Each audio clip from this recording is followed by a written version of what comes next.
kayo ang siyang mangusap, tinig niyo lamang ang siyang manaig. At nawa, Panginoon, pagalingin niyo ang mga damdamin, ang mga karamdaman ng aming puso, at palakasin ang aming pananalig. Inaalay namin sa iyong oras na ito ang aming atensyon. Teach us, akayin niyo po kami.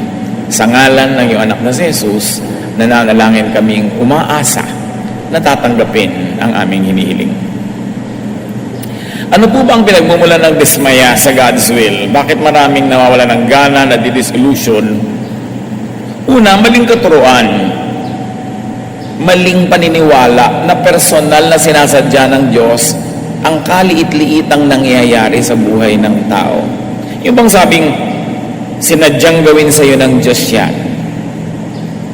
Ini-assign ka na lagi nilang mabigo sa pag-ibig. Pinag-iinitan ka ng Diyos, dinadagukan ka ng langit, dinadaganan ka ng mga anghel.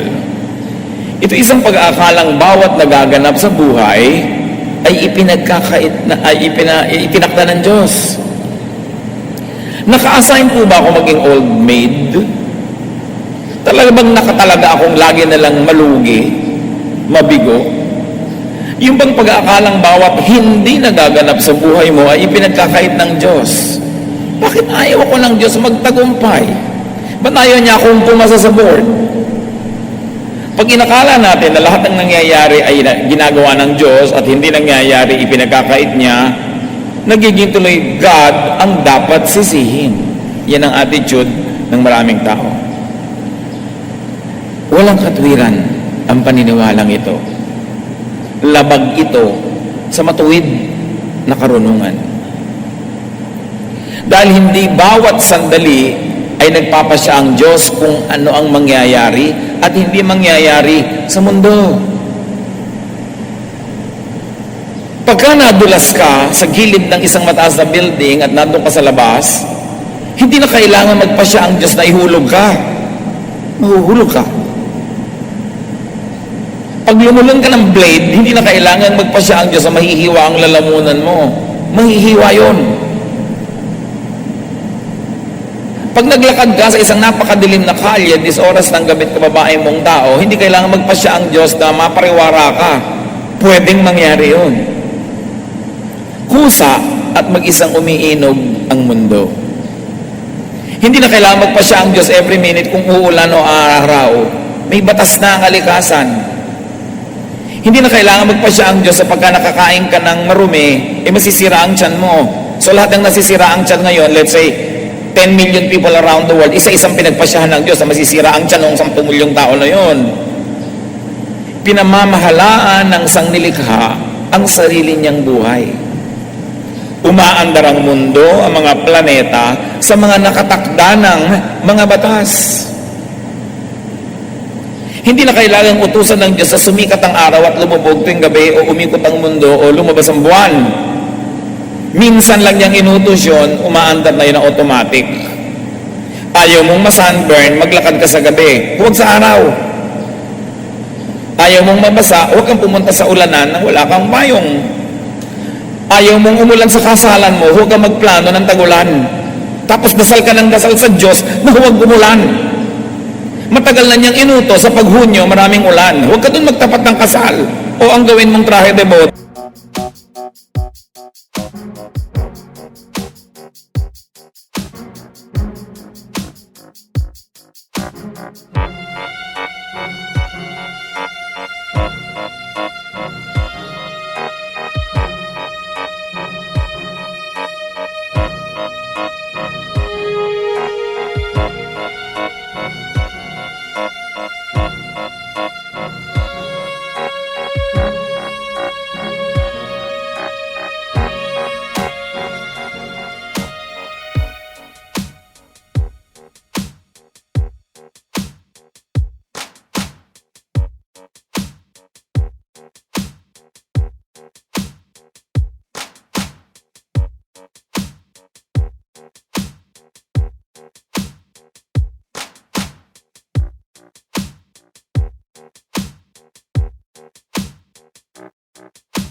Kapote. Nagsasariling umiiral ang mga batas kalikasan at batas espiritual. Ang kailangan, malaman mo kung paano yun umiiral.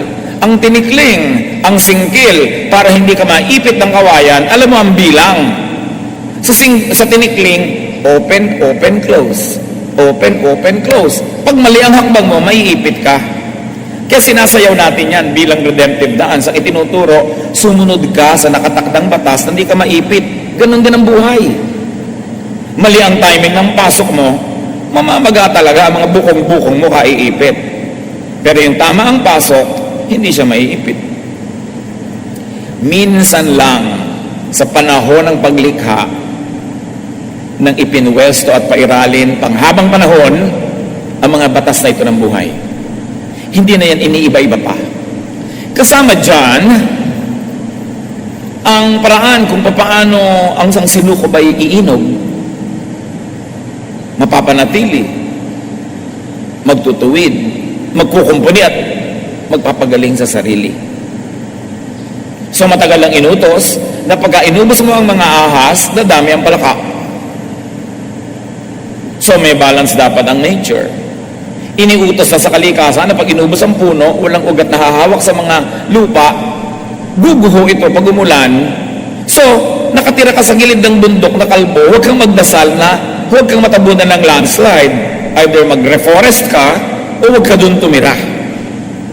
Dasal ka ng dasal, pastor ka pa naman, tapos natabunan ka, tapos mo, Diyos ko, bakit po yung pastor natabunan? Nakatakda na, naguguho yung lupa pag nalusaw sa ulan. Bilang isang pastor o Kristiyano, ang number one mong duty, sundin ang batas ng kalikasan at huwag kang humingi ng exemption. Kaya iba nagdi-dissolution. Bakit po yung tiyo kong pastor magbimisyon, lumubog sa dagat? Tag-ulan, malakas ang alon, nung tumawid siya, malakas talaga ang chances na lumubog siya kahit pa siya ang pinakabanal na tao sa balat ng lupa. There are laws of physics, mathematics, chemistry, laws of energy, gravity, ecology, biology, astronomy, etc., etc. Nakapwesto ang mga pamamaraan. Jeremias 33:25. Ngunit sinabi ko naman, itinakda ko ang araw at gabi at tiyak na kaayusan sa langit at lupa. Nakatakda. Nakita nyo yung Apollo 11 nakapag-landing sa buwan? Ang Earth umiikot, ang buwan umiikot, parehong gumagalaw sila. Umalis sa Earth yung sasakyan, naglanding sa buwan, tamang-tama, kasi may batas na kung ano ang speed ng lakad ng Earth, ang lakad ng Moon, at meron ding batas yung speed ng sasakyan nila, kailangan tama ang count para ka makaswak at makarating. Because creation is automatic. Hindi ka nag-aral, may board exam, dasal ka ng dasal na pumasa ka. Ang tawag doon, pag nangyari, himala. At alam nyo kung anong himala? When you think you're so special that you ask God to break His rules and to break natural law to exempt you from the natural consequence of your deeds. Hindi ka matutulong magdamag, tapasok ka sa trabaho, Diyos ko, palakasin mo po ang aking isip, huwag po akong antukin, humihingi ka ng himala. Ang himala, pamisa-misa lang hinihingi dapat. Because you ask God to suspend the laws of nature just for you. Genesis 1:11. Pagkatapos sinabi ng Diyos, magkakaroon sa lupa ng lahat ng uri ng tumutubong halamang nagkakabinhi at mga punong namumunga. At nangyari ito. Minsan lang nilikha ng Diyos ang puno ng atis. Pero inutusan niya ang atis na mamunga na maraming buto, at yung buto malalaglag sa lupa, na sa dami naman ng buto na yon, meron dapat mabuhay dahil merong hindi. At hindi na nilikha ang atis uli kahit kailan. Problema na lang atis na panatilihing buhay ang lahi niya. Ganon din sa lahat ng halaman. Ganon din sa lahat ng hayop. Kaya nga, iniiwasan nating merong ma-extinct. na sobra nating inubos, inabuso yung hayop na yun, naubos na sila. And then you will ask God to create again. Ang lahat ng nilikha ng Diyos, merong self-reproduction, self-perpetuation. That's why you have pollens, birds and bees, sexual and asexual reproduction. At kaya din ang tao, sobrang sidhi ng sexual desire. At hindi yun masama, basta nasa tamang ekspresyon. Kasi ayaw din naman ng Diyos na maubos ang tao. Ang hirap yata mag-sex niya, kailangan masarap. Kasi kung wala yung pleasure, edi sino magpapagod? Edi naubos ang tao. Kaya batang-bata pa lang, grabe na, nabubuhay na yung mga sexual desire, tapos dinidemonize mo. Utos yun ng Diyos. Nakatakda. Kasi every species will have to reproduce itself. Nakikita yung mga dahon ng nara, may pakpak para lumipad, para malayo ang marating, kumalat ang lahi nila dahil hindi naman naglalakad ang puno para lumipat. Yung mga hindi matataas ang sanga para liparin ang hangin ng mga buto nila at makarating ng malayo, nasa lupa lang, mga amorseko, kumakapit sa mga paa natin, sa paa ng pusa, paa ng aso, para mailaglag sila sa isang malayong lugar. Lahat gumagawa ng paraan. Ang buko, ang taas-taas, di pag nalaglag, mababasag, kaya ang kapal ng bunot. At dahil ang mga buko ay katabi ng dagat, kaya yung bunot, maraming air spaces para lumutang sa tubig. Maglalakbay ngayon, dala-dala ng alon, di mauuhaw yung buko, kaya may baon tubig. Tapos ikaw naman, binubuksan mo, iniinom mo yung tubig niya. Kaya ang mga puno, ang mga mansanas, may makakapal na mga laman, para paglaglag ng buto, kung wala mang makapit ang lupa agad, yung laman na yun mabubulok agad, yun na ang lupa niya, yun na ang kakainin niya. Kanya-kanyang paraan.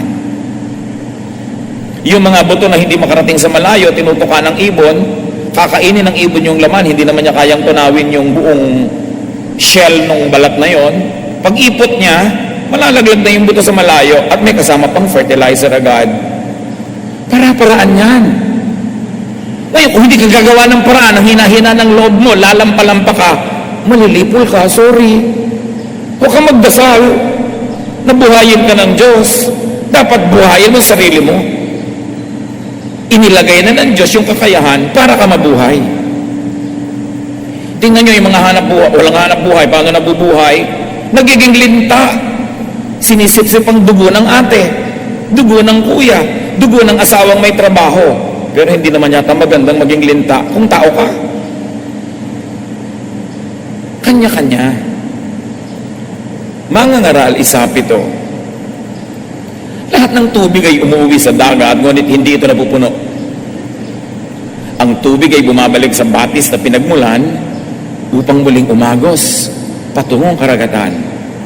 Since creation, since Adam and Eve, not one drop of water has entered the planet, or not one drop has left. It just keeps recycling. Ang ininom yung tubig kaninang umaga, maaaring ihi ni Cleopatra, pero na-recycle. Ang ipinampaligon nyo, maaaring sabaw ng buko nung araw. Paikot-ikot lang naman ang tubig. Ang kamangha-mangha kay Solomon, alam niya ang water cycle. Alam niyang yung tubig na pumupunta sa dagat, nag-evaporate, umuulan, bumabalik doon sa mga bundok, nagiging batis muli, babalik na naman sa dagat, pabalik-balik lang. There is natural balance. Kailangan ang mga nilalang ay makibagay. Makiayon, hindi lumaban sa kalikasan. May water cycle, so ang buhay mo may cycles din. May panahon na mahina ka, matulog ka, lalakas ka, pagising mo, malakas ka na naman, magtatrabaho ka, hihina ka na naman, cycles lang. Pero pag lagi kang gising, hindi ka natutulog, mamamatay ka. Kailangan ni cycle. Nalolobat ka, recharge. Na-charge ka na, trabaho ka uli. Life cycles are on automatic. Ipinapahinga ang katawan, kumakain ka para may gastusin kang energy. Nananatili ang buhay ng sangnilikha sa pamamagitan ng walang patid na paikot-ikot na pagbabagong buhay ng lahat pagsilang, pagpaparami, panganganak, at pagkamatay. Huwag sumama ang loob mo pag may namatay kang mahal sa buhay. Ano, gusto mo mabuhay siyang 3,000 years? E di lahat ng kinain niya hindi na babalik sa lupa. Walang recycling. Kaya nga ang kinain mo magiging lupa ka uli dapat. Unfair nga yung sobrang embalsamado. Hindi ka na babalik sa lupa. Ilalagay ka pa sa ataol na metal. Yung mga kinain mong element ng lupa hindi na babalik, hindi na papakinabangan ng iba. The planet sustains itself through non-stop recycling. Oxygen becomes carbon dioxide.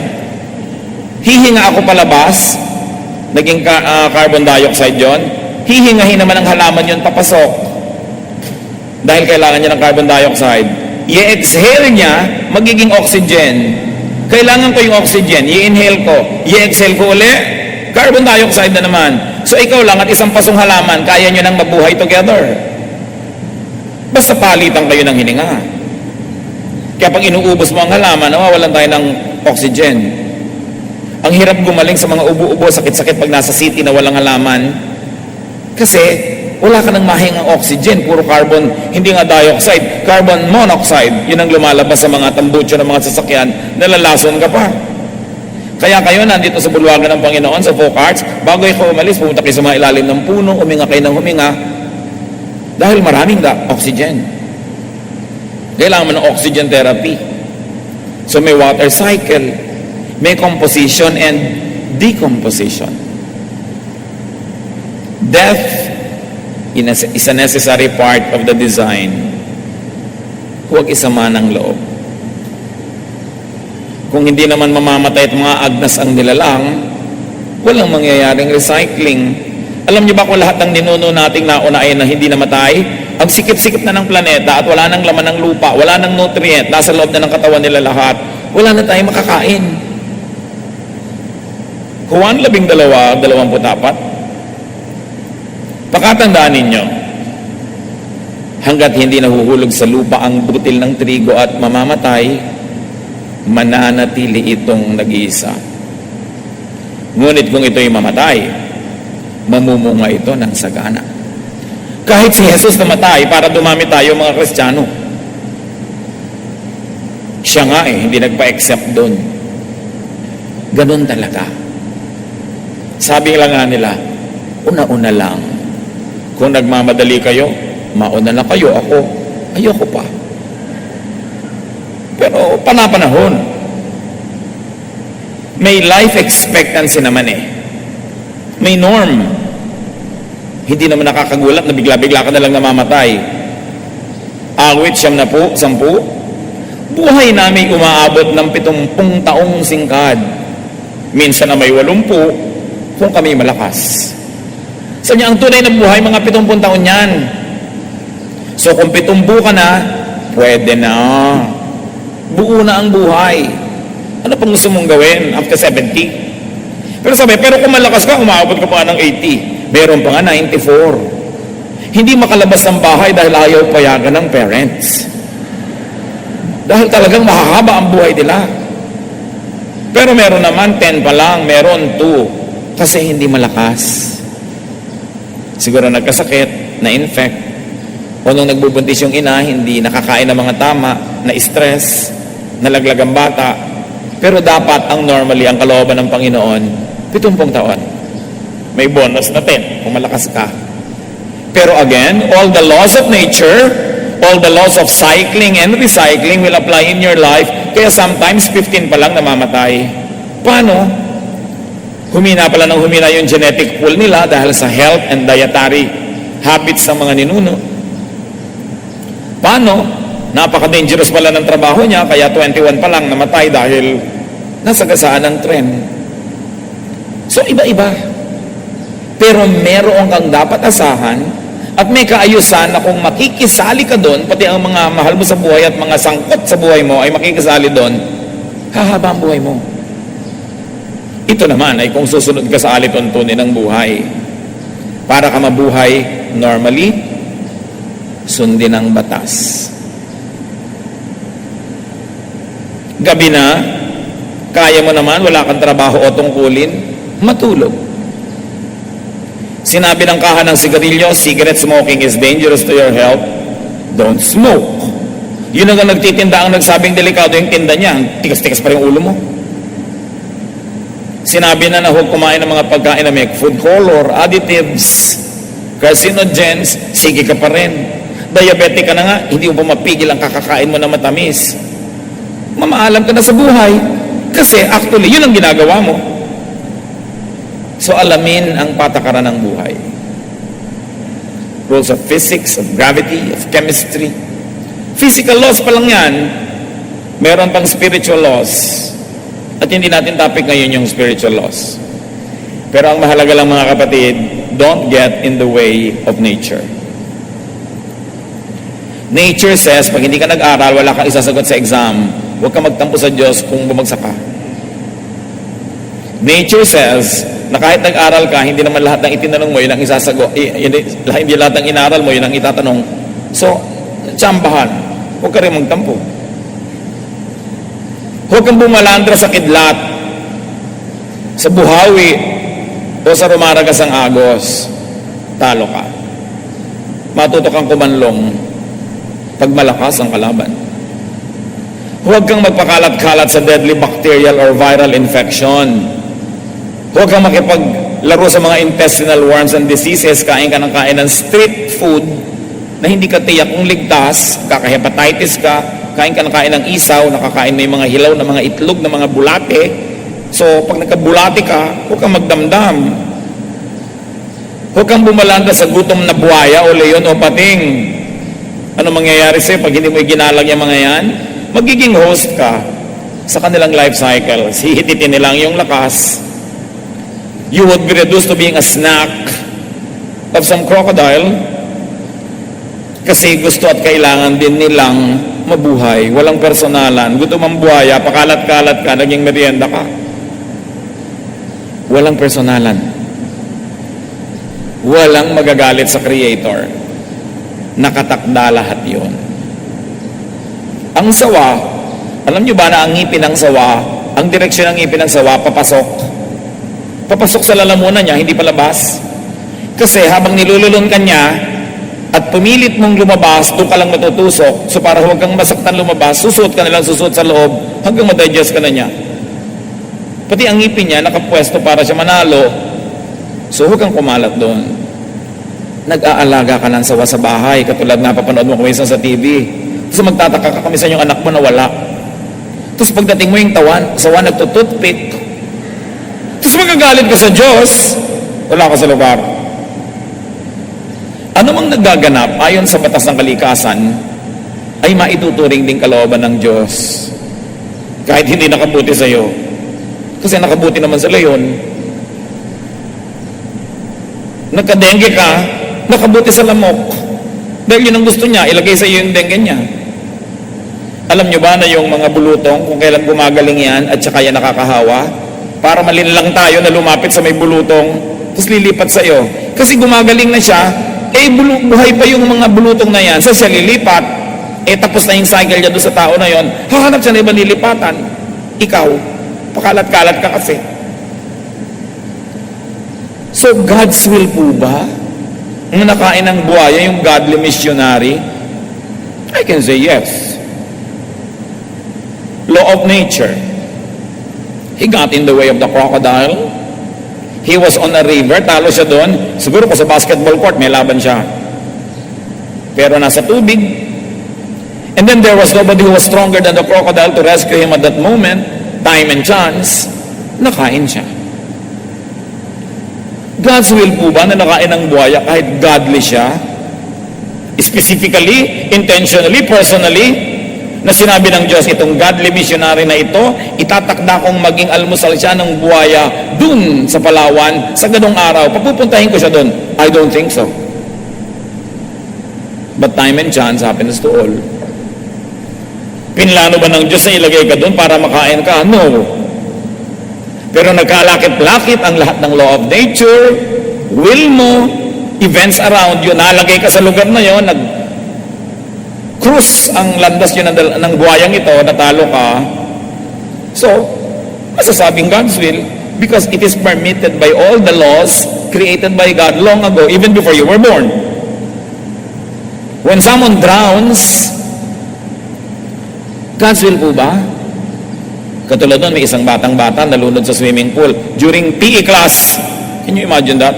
PE class, may teacher, may mga classmates, sa swimming pool ng school, nalunod pa si bata. So ang tanong ng magulang, God's will po ba yun? Well, ang tubig nakakalunod. So nalunod yung bata. In that way, it's God's will kasi nakakalunod ang tubig. Pero kung yung bata ay nasa gift ng lifeguard, hindi siya malulunod. Kaya lang yung lifeguard hindi nakatingin. Ang mga classmates hindi siya napansin. Naglakip-lakip, plus in-enroll mo siya dyan sa school na may swimming pool. Di ba? Kung in-enroll mo yan sa school na walang swimming pool, hindi siguro siya malulunod doon. Kung ang PE lang Chinese cake o sungka, hindi siya malulunod. So lahat yan nagdugtong-dugtong. So huwag mo sisihin ng Diyos. Ang daming nagsang-ayunan na laws of nature, human will, circumstance, para yan maganap. But it is not God's active will. If active will means, pinlano ng Diyos na lunurin ang anak mo sa swimming pool. Hindi niya gagawin yun. Kaya lang, hindi naghimala ang Diyos. Kasi may law of nature. Mabigat yung bata. Yung buoyancy niya, hindi na kaya ng tubig. Lumubog siya, walang naging himala, nature took its course. And 99.99% of the time, nature takes its course. Walang himala. At hindi kasalanan ng Diyos na hindi siya maghimala. Kataka-taka nga pag naghihimala siya. Why God will break His own laws? It is simply God's passive and permissive will. The laws of His creation allows it to happen. Will po ba ng Diyos ang mapangasawa ko, drug addict? Nanliligaw pa lang sa'yo, adik-adik na. Hinihulog-hulog mo yung loob mo. Nakipag-date ka, napangasawa mo, tapos itatanong mo kung will of God? Will mo yon, kaya lang pinayagan ng natural law, so it happened. Indirectly, it is the will of God, but directly, no. God did not decide na ang mapapangasawa mo yung addict na yun. Ang laki-laki ng factor mo. Ang nagaganap ay bunga ng masalimot na talastasan ng mga batas kalikasan, sariling gawa ng tao, mga likas na kaganapan, at pag-iral ng mga batas espiritual. Nagsasama-sama yon para ang isang bagay ay maganap. Mangangaral walo-walo, kung paanong di ba pipigil ng tao ang hangin, gayon din hindi niya mapipigil ang pagdating ng kamatayan. May mga hindi napipigil, pero merong napipigil at may nade-delay. Pero kamatayan, usually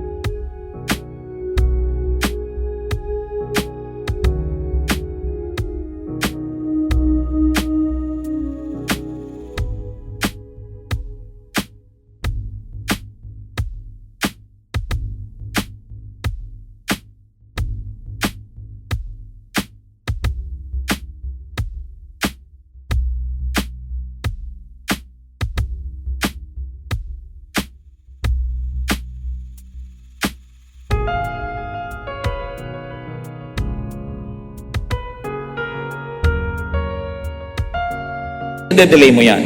Kung naaalagaan mo yung sarili, nakakabili ka ng gamot, naiiwas ka sa mga further complications, may laban ka ng konti. Pero, kahit nga mga pharaoh sa Egypt, mga emperor sa Roma, mga presidente ng mga bansa, namamatay eh.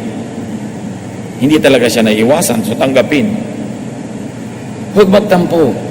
Merong, bakit po kaya lagi nalang kong bigo sa pag-ibig? Bakit ako ginaganito ng Diyos? Pero pag sinuri niya ang kanyang sarili, lagi naman pala siyang naa-attract sa butangero. Lagi palang naa-attract siya sa may mga bigote, na mga ganit at ganon. Bakit po kaya ako laging nalulugi sa negosyo? Yung pala pautang siya ng pautang, nang hindi naman niya binibigyan ng credit. investigation o background yung papautangin niya. Bakit po kaya ako inaapi ng mga kamag-anak ko, lagi na lang ako hinihingan? Papalapigay ka kasi, di ka tumatanggi.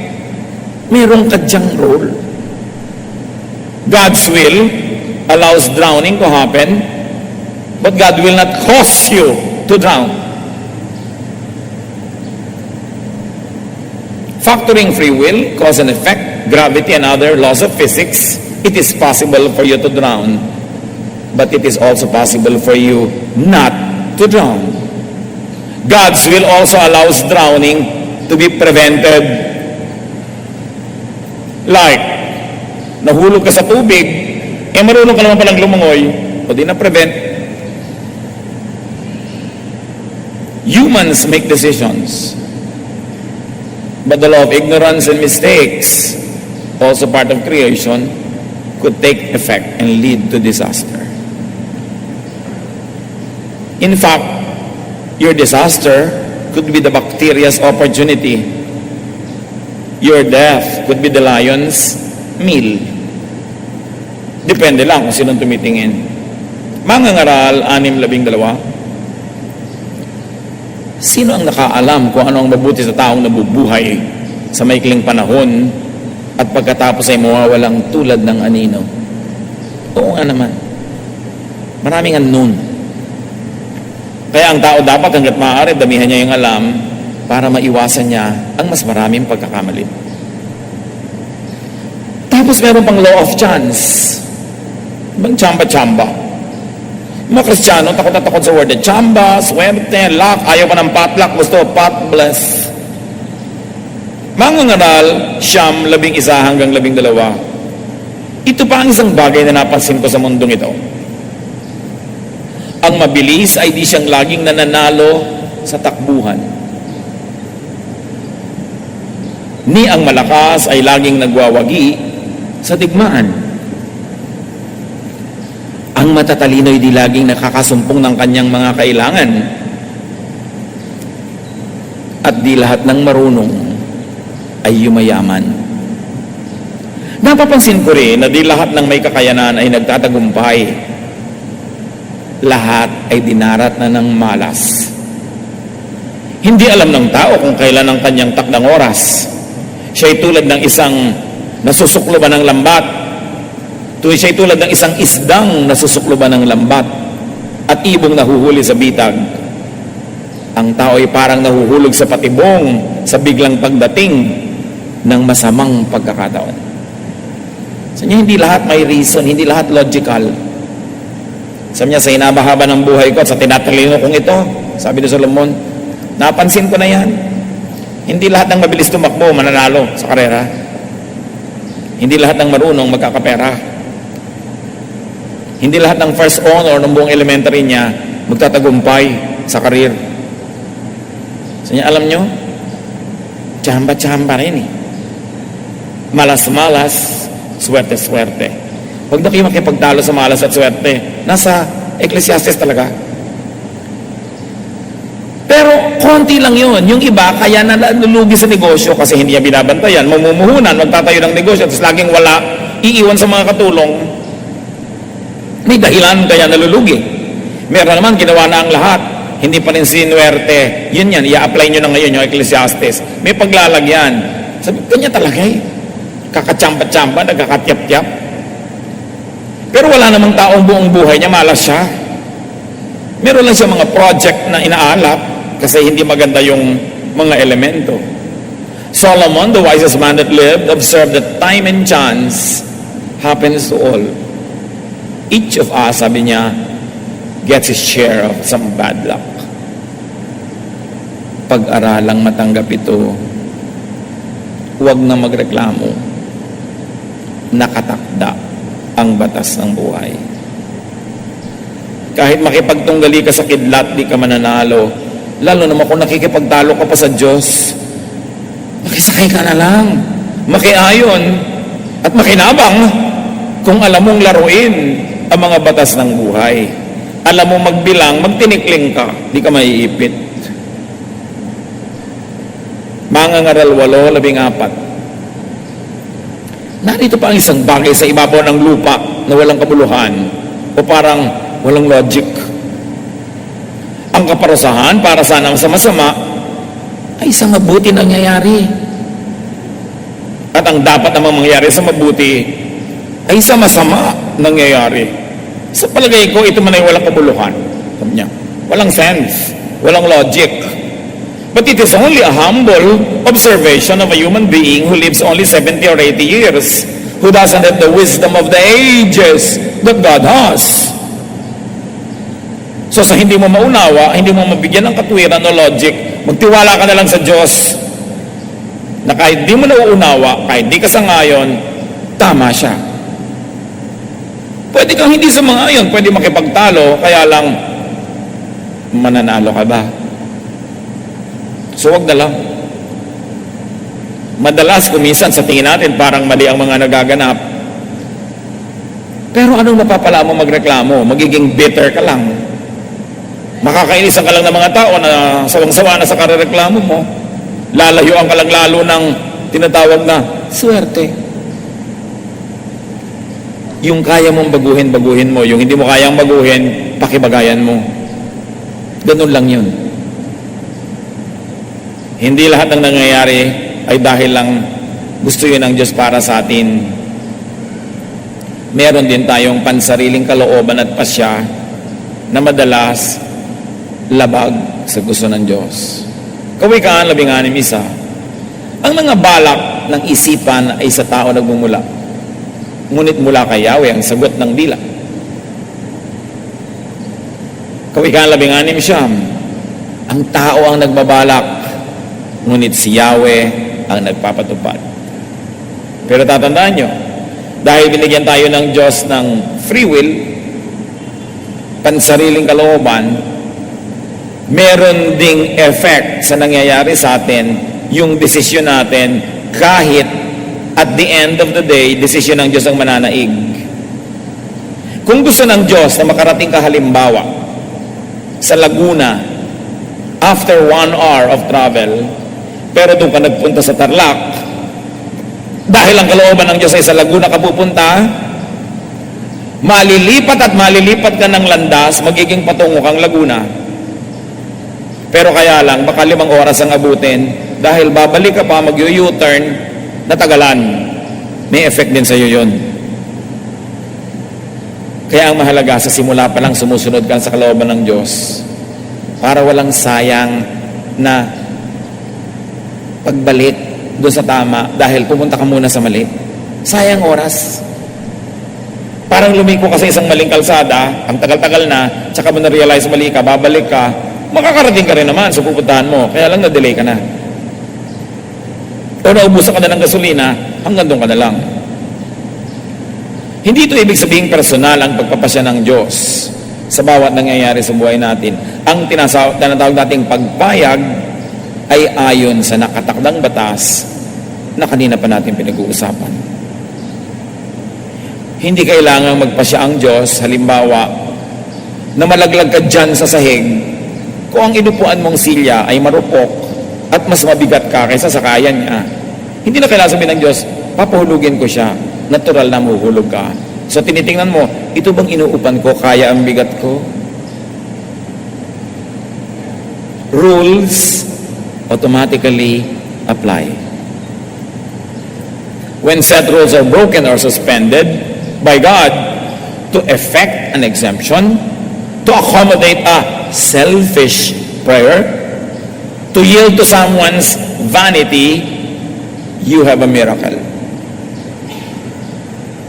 May himala. But selfishness and vanity dito, ang ibig natin sabihin is my personal wish and momentary pleasure is more important than universal law, order, and balance. Lord, gusto ko sana na mangyari ito, pero hindi yun talaga ang nakatakda kung tutuusin all the rules of the game. Selfish. You ask God to suspend the laws of nature to accommodate your vanity. May kani-kanya rin kalooban ng ating kapwa-tao. Madalas, nagtutunggali ang mga kalooban nila at kalooban natin. Para tayo mga bola sa billiard table, nagbabangga-banggaan, balak mong pumunta doon sa lugar na yun, pero binangga ka ng ibang bola na ibang direction mo, kasama yun. Ang tinutuloy mo sa buhay, pero ang napangasawa mo, hindi, nahihila ka rin niya pababa. Ang ganda-ganda ng balak mo sa buhay, pero ang magulang mo, nagpabaya, hindi ka sinuportahan, na iba, kasi nagkaka-apektuhan tayong lahat. Part pa rin yun ng natural law. Apektado tayo ng pagsunod natin sa kalooban ng Diyos, sa kalooban natin, at apektado din tayo sa umiiral na kalooban ng kapwa natin na may kapangyarihan